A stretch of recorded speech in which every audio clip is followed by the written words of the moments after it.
The phone call came at 11:32 a.m. on a Thursday in late September. I was in my workshop behind the house, sanding down a cedar plank for the canoe I'd been building all summer. The northern Ontario sun was warm on my back, and I could hear the loons calling from the lake. My phone buzzed in my pocket. My brother-in-law, Richard's name, lit up the screen. We'd just seen each other 2 days ago at the office, so a midday call seemed odd. I answered, expecting maybe he'd forgotten some paperwork. Instead, his voice came through strained, almost theatrical in its seriousness. "Thomas," he said, and I could hear him take a breath like he was steeling himself. "I need to talk to you about something serious, about your health. Susan and I have been talking, and we think it's time you faced reality. The doctors gave you 6 months, maybe less. I know this is hard, but we need to discuss the business transition. Miller Timber can't just stop when the time comes." I stood there, wood shavings clinging to my flannel shirt, the sandpaper still in my hand. For a moment, I genuinely wondered if I'd missed something. If there'd been some medical appointment I'd forgotten, some diagnosis that had slipped my mind. "Richard, what are you talking about? What doctors?" His voice shifted, became firmer, almost patronizing. "Thomas, denial isn't healthy. Susan showed me the paperwork. Stage 4. The oncologist at Sunnybrook was very clear. I'm sorry, brother, but we need to be practical. I'm prepared to take over as CEO immediately. You'll stay on as chairman in name only, of course, but the day-to-day operations need someone healthy, someone who'll be around." Then came the part that made my blood run cold. "And Thomas, I've already started the paperwork to buy out your shares. 200,000. That's more than fair given the circumstances. Susan agrees it's best for everyone. The company needs stability, and frankly, you need to focus on getting your affairs in order. Don't fight this. It's what's best for the family." He hung up before I could respond. I stood in that workshop, surrounded by the smell of cedar and varnish, my hands shaking slightly. Not from fear of dying, because I knew something Richard didn't know. I wasn't sick. I'd never been to Sunnybrook for oncology. I'd had my annual physical 3 weeks ago. And Dr. Chen had given me a clean bill of health. Blood pressure, a bit high. Cholesterol, slightly elevated. But for a 62-year-old man who'd spent 40 years in the timber industry, I was doing remarkably well. Which meant Richard was lying. And if Richard was lying about me dying, what else was he lying about? Let me back up. My name is Thomas Miller. I'm 62 years old, and I built Miller Timber from nothing. Started with a single truck and a chainsaw 40 years ago, hauling logs out of the bush near Timmins. Grew it into one of the most successful, sustainable forestry operations in northern Ontario. We employ 87 people across 3 locations, from Sudbury to Thunder Bay. Annual revenue last year was $12 million. My wife Susan and I have been married for 34 years. We met at a community dance in North Bay when I was 28 and she was 24. She was a school teacher then, sharp as a tack and twice as beautiful. We had 2 children, Michael, who's 31 now, and teaching at the University of British Columbia, and Emma, 28, a veterinarian in Winnipeg. Good kids. They'd made their own lives, and Susan and I were proud of that. Richard Hayes came into our lives 18 years ago when he married Susan's younger sister, Patricia. He was a chartered accountant, smooth-talking, always dressed well, always seemed to know the right wine to order at restaurants. Patricia was smitten. Susan was happy for her sister. I was cautiously optimistic. 10 years ago, Richard approached me about joining Miller Timber as CFO.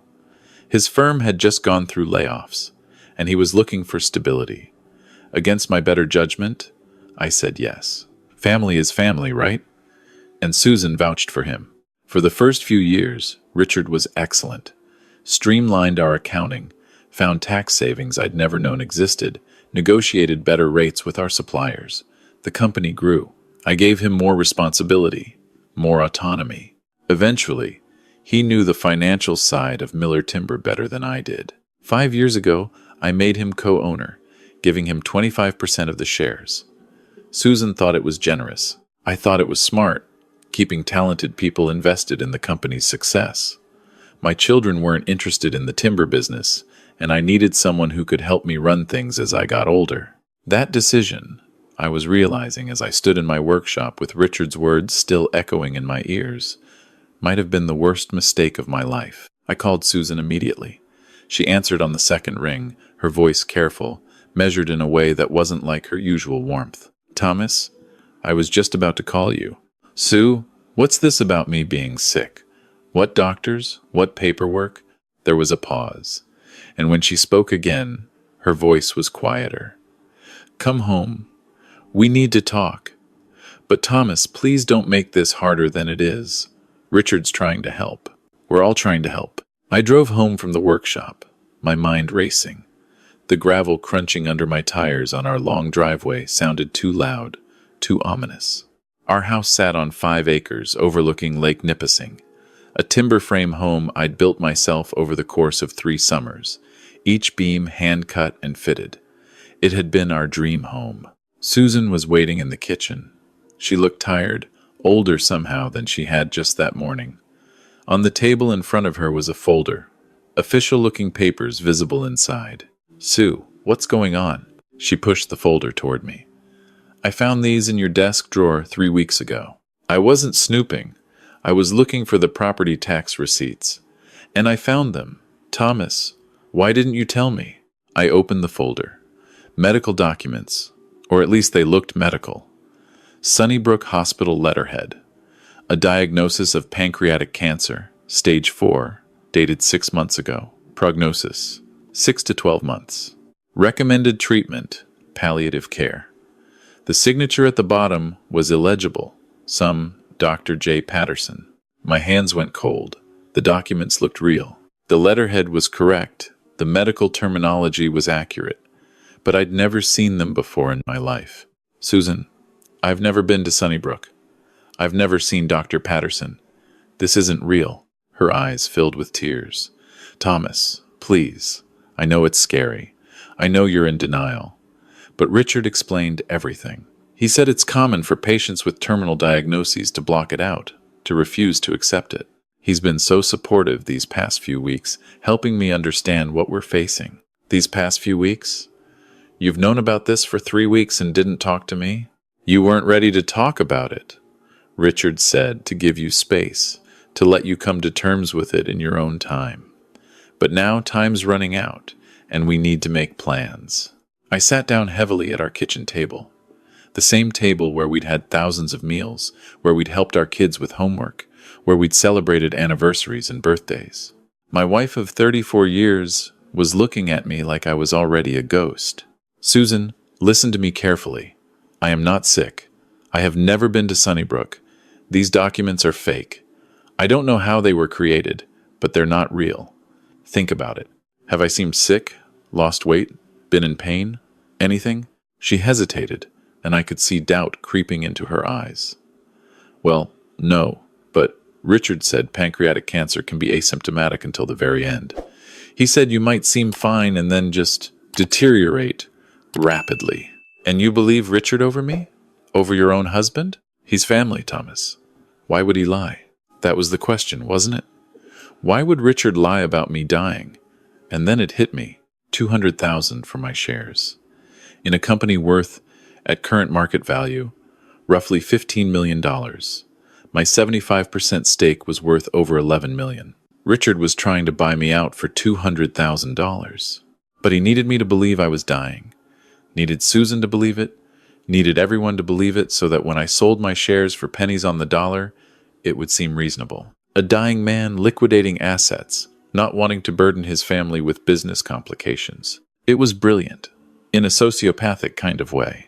"Susan, I need you to trust me. I'm going to prove to you that I'm not sick, but I need you to do something for me. Don't tell Richard about this conversation. Don't tell him anything. Can you do that?" She looked uncertain, torn between her husband and her brother-in-law. Finally, she nodded. "Okay, but Thomas, if you're wrong, if you are sick and you're just not accepting it, promise me you'll get help." "I promise." That afternoon, I drove to Sudbury and walked into Dr. Chen's office without an appointment. His receptionist, Marlene, who'd known me for 15 years, looked surprised. Thomas, is everything okay? I need to see Dr. Chen right away. It's urgent. 20 minutes later, I was sitting across from Dr. Chen, a calm, methodical man in his 50s who'd been my family doctor since we'd moved to the area. Dr. Chen, I need you to run every test you can think of. Full blood work, imaging, everything. And I need documentation of the results. He frowned. Thomas, we just did your physical 3 weeks ago. Everything was fine. What's changed? I showed him the fake Sunnybrook documents. His frown deepened. This is very concerning, but not for medical reasons. Thomas, I've never referred you to Sunnybrook. I don't know any Dr. J. Patterson in their oncology department. And these lab values here, they're inconsistent. This CA 19-9 marker would indicate advanced pancreatic cancer, but your recent blood work showed nothing abnormal. If you'd had these levels 6 months ago, you'd be symptomatic by now. Significant weight loss, jaundice, pain. You'd probably be dead, frankly. So, these are definitely fake? Without question. The question is, who created them and why? I told him about Richard, about the buyout offer, about Susan finding the documents in my desk drawer where I'd never put them. Dr. Chen's expression hardened. This is fraud, possibly elder abuse, though you're not quite elderly yet. He allowed himself a small smile. I'll run a full panel today, have results by tomorrow. But Thomas, I can tell you right now, you're not dying. At least not from cancer. The tests confirmed what I already knew. Healthy, no cancer, no terminal illness. Dr. Chen prepared a detailed report, signed and notarized, documenting my clean bill of health. Armed with this, I could have confronted Richard immediately, could have had him arrested for fraud. But something stopped me. If Richard had gone this far, created fake medical documents, manipulated my wife, tried to steal my company for a fraction of its worth, what else had he done? What else was he planning? I needed to know the full scope of his betrayal before I acted. I called an old friend, Jack Morrison, who'd retired from the OPP 5 years ago and now worked as a private investigator in North Bay. We'd gone to high school together, played hockey on the same team, stayed friends through the decades. Jack, I need your help, and I need complete discretion. We met at a Tim Hortons off Highway 11, away from town where nobody would recognize us. I laid out everything. The phone call, the fake documents, the buyout offer, Susan's manipulation. Jack listened, taking notes in a small notebook he pulled from his jacket. When I finished, he sat back, stirring his coffee thoughtfully. Tom, this is serious. If he's forging medical documents, he's committed fraud. But you're right to want to know more before you act. Let me dig into his finances, see what I can find. Give me a week. It took 3 days. Jack called me on Sunday evening. Can you come by my office tomorrow morning? Early. I found some things you need to see. Monday morning, I was at Jack's office at 7 a.m. He had 3 laptops open, documents spread across his desk. Tom, sit down. This is worse than we thought. Over the next hour, Jack showed me what he'd uncovered. Richard had been embezzling from Miller Timber for at least 4 years. Small amounts at first, carefully hidden in the accounting, buried in legitimate expenses. Inflated supplier costs where Richard pocketed the difference. Phantom consulting fees paid to shell companies he controlled. Equipment purchases that never quite matched the inventory. The total? Nearly $900,000. But that's not all, Jack continued. 3 months ago, Richard took out a $2 million life insurance policy on you. He's listed as the beneficiary. My blood went cold. How is that even possible? I never signed anything. He used his power of attorney. Apparently, you gave him limited POA 5 years ago for business purposes, to sign contracts when you were out of town. He's been expanding its use. So he creates fake documents saying I'm dying, tries to buy my shares for nothing, and takes out life insurance on me. Jack, what do you think happens when I refuse to sell? Jack's expression was grim. I think he tries to make the diagnosis real. Tom, this isn't just fraud anymore. This is conspiracy to commit murder. We sat in silence for a moment. This was my brother-in-law, Patricia's husband, the man who came to our family dinners, who'd been at both my children's weddings, who Susan trusted implicitly. What do I do? We go to the police. Now. Today. But I shook my head. Not yet. If we move now, we might not get everything. Richard's smart. He's been planning this for months, maybe years. He'll have contingencies. I want to catch him in the act. I want him to incriminate himself so thoroughly that there's no way out. Tom, that's dangerous. I know, but I built this company from nothing. I'm not letting him steal it, and I'm not letting him get away with planning my murder. Jack studied me for a long moment, then nodded slowly. Okay, but we do this smart. We get the police involved, but quietly. Set up surveillance, wiretaps, if we can get warrants. Document everything. Over the next week, we put together our plan. Jack contacted his former colleagues at the OPP. They were very interested in attempted murder and large-scale fraud. We got court orders for wiretaps on Richard's phone and office. We installed hidden cameras in my office at Miller Timber, in my workshop, even in my home with Susan's unknowing participation. Susan still thought I was in denial about being sick. I hated lying to her, hated watching her worry, but I couldn't risk her accidentally tipping off Richard. Not yet. The evidence started piling up fast. Richard on the phone with Patricia, talking about how they'd use the insurance money to buy a place in Florida. Richard, meeting with a shady character Jack identified as a former pharmaceutical rep who'd lost his license for selling prescription medications illegally. And then, 10 days after Richard's initial phone call, came the most damning evidence yet. I was in my workshop, the camera hidden in a hollowed-out book on the shelf, recording everything. Richard showed up unannounced, which wasn't unusual.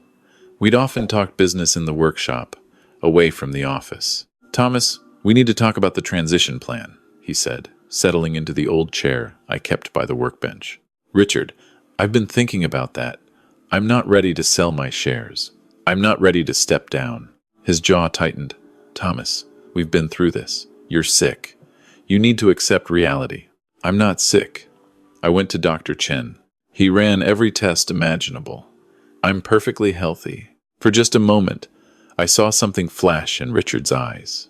Anger. Panic. Then it was gone, replaced by concern. Tom, did you tell Dr. Chen about Sunnybrook, about Dr. Patterson's diagnosis? There is no Dr. Patterson. Those documents are fake, Richard. I know what you're doing. He stood up, and his whole demeanor changed. The concerned brother-in-law disappeared, replaced by something cold and calculating. You know, Tom, I'd hoped you'd make this easy. Just sell the shares, fade away quietly. But you always were stubborn. Why, Richard? Why do all this? He laughed, actually laughed. Why? Because I've spent 10 years watching you play lumberjack, pretending to be some salt-of-the-earth working man, while sitting on a fortune. You don't even appreciate what you have. Miller Timber could be worth $50 million with the right management, the right expansion. But you're content with your little sustainable forestry operation, your hand-cut beams and your canoes. You're wasting potential. So you decided to steal it. I decided to take what I deserve. I've run this company while you've played in your workshop. I've made the real decisions. And when you're gone, permanently gone, I'll finally get to run it properly. The admission hung in the air between us. The camera caught every word. You're talking about killing me. Richard's smile didn't reach his eyes. I'm talking about helping you along with your diagnosis. A little something in your coffee, maybe. Morphine overdose. Tragic, but expected for a man in the terminal stages of cancer. Susan will be devastated, but she'll have me to lean on. Patricia, too. And the insurance money will help them both through their grief. You're insane. I'm practical. And Tom, you can either take the $200,000 and disappear somewhere to live out your remaining healthy years, or you can fight me and die anyway. Your choice, but make it fast. My patience is running out. He left without another word. I sat in my workshop, my hands shaking, not from fear, but from rage. This man had sat at my table, eaten my food, smiled at my wife, and plotted my murder for money. Jack and the OPP had heard everything. By evening, they had enough for multiple arrest warrants. But I asked them to wait just a bit longer. I want Susan to see who he really is. She'll never believe it otherwise. The next day, I told Susan I'd reconsidered, that I was ready to sign over my shares to Richard. She was relieved, thinking I'd finally accepted my fate. It broke my heart to see her like that, but I needed her there for what came next. We arranged a signing ceremony at our house for Saturday afternoon. Richard, Patricia, Susan, me, and Richard's lawyer, a sour-faced man named Thompson, who'd been helping him draw up the paperwork.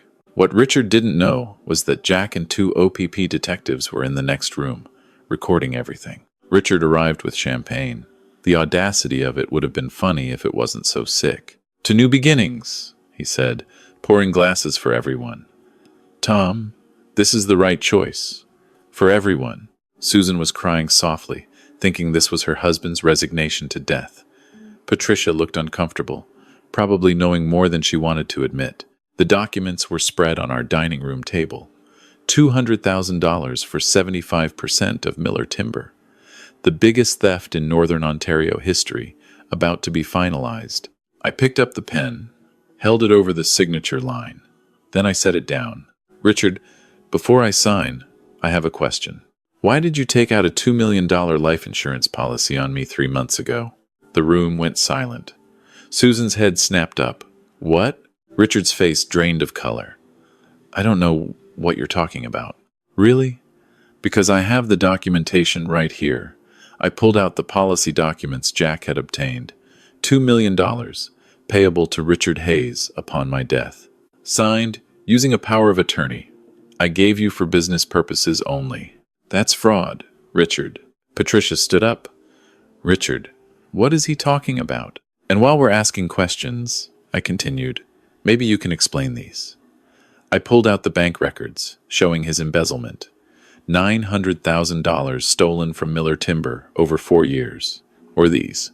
The fake medical documents. Forged medical records. Or maybe you'd like to explain to Susan what you said in my workshop 3 days ago. I nodded toward the next room. Jack and the detectives entered. Detective Williams was carrying a laptop. "What's happening?" Susan asked, her voice small. "We're going to watch a video," I said, "and then you'll understand everything."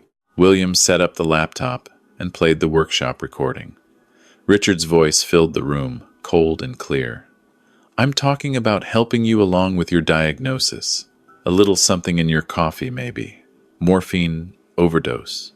Tragic, but expected for a man in the terminal stages of cancer." Susan's face went white. Patricia made a sound like she'd been punched. Richard lunged for the door, but Detective Williams was faster. "Richard Hayes, you're under arrest for fraud, embezzlement, forgery, conspiracy to commit murder, and attempted murder. You have the right to remain silent." The rest happened in a blur. Patricia collapsing into a chair, sobbing. Susan staring at me like she didn't know who I was. Richard shouting about lawyers and false accusations as they led him away in handcuffs. Thompson, the lawyer, tried to slip out quietly. "I want him investigated too," I told Williams. "He helped draw up fraudulent contracts." Thompson's briefcase hit the floor. The legal proceedings took 8 months. Richard tried every defense his expensive lawyers could think of. Claimed the workshop conversation was taken out of context.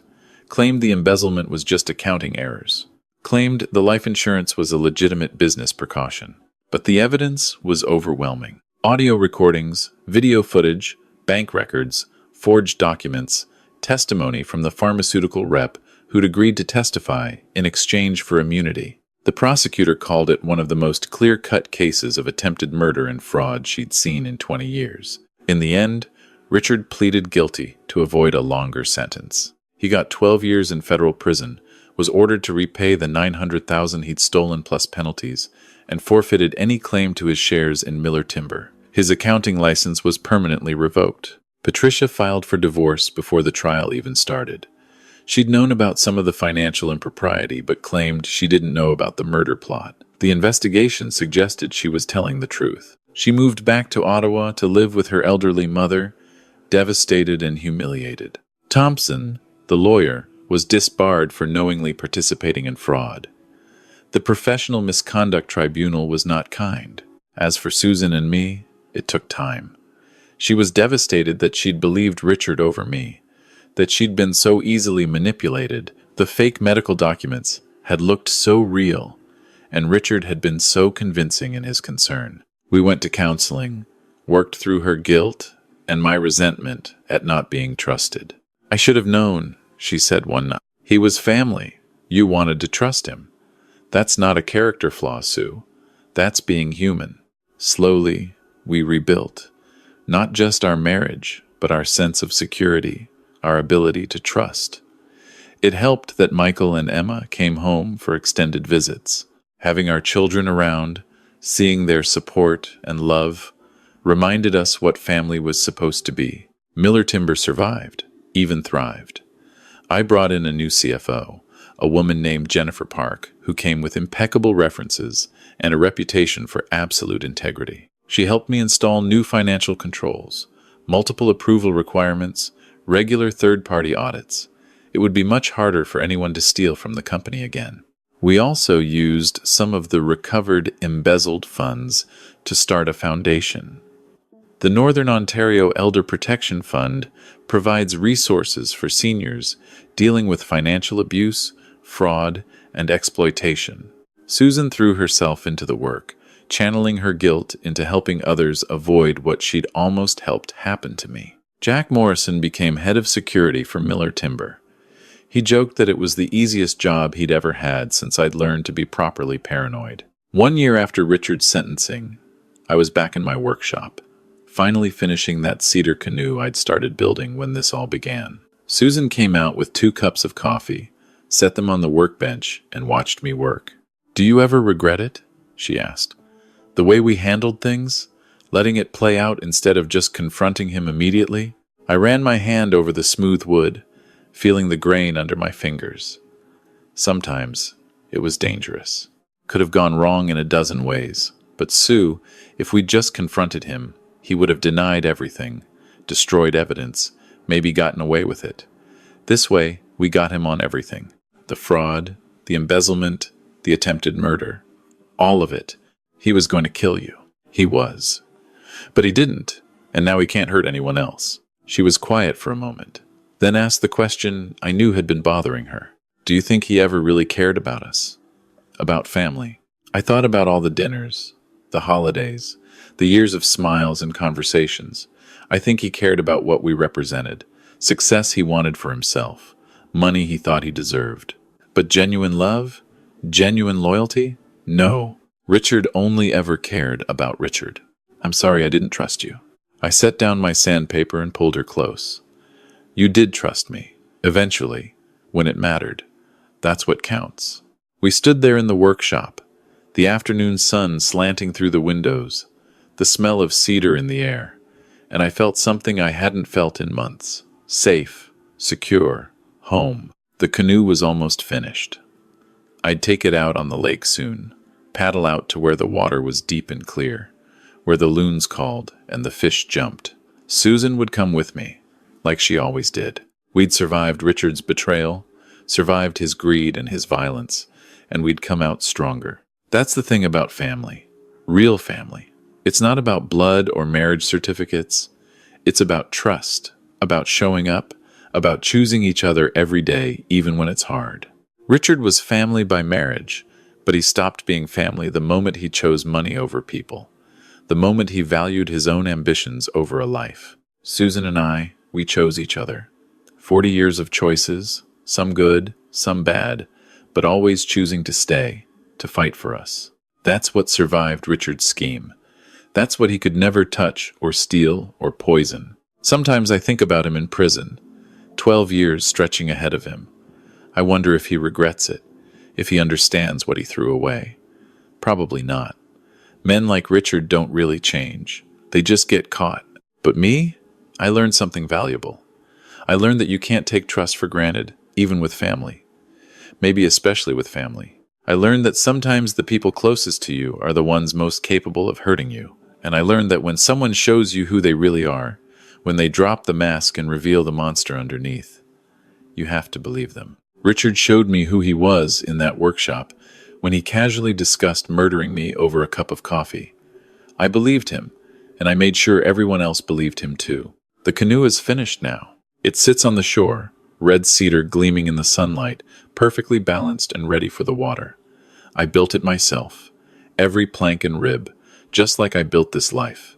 Nobody can take that from me. Not Richard, not anyone. And when I paddle out into the deep water with Susan beside me, when we're surrounded by nothing but lake and sky and the sound of our paddles cutting through the water, I know what real wealth is. It's not the company or the house or the money in the bank. It's this, these moments, this person beside me, this life we've built together, stronger for having survived someone trying to tear it apart. Richard tried to steal my business. He tried to steal my life. But he couldn't steal this. He couldn't steal us. And in the end, that's what really matters. That's what victory looks like. Not revenge, not even justice, though that was satisfying. Victory is still being here, still paddling, still building things with my own two hands, while the man who tried to destroy me sits in a cell counting the days. I won. We won.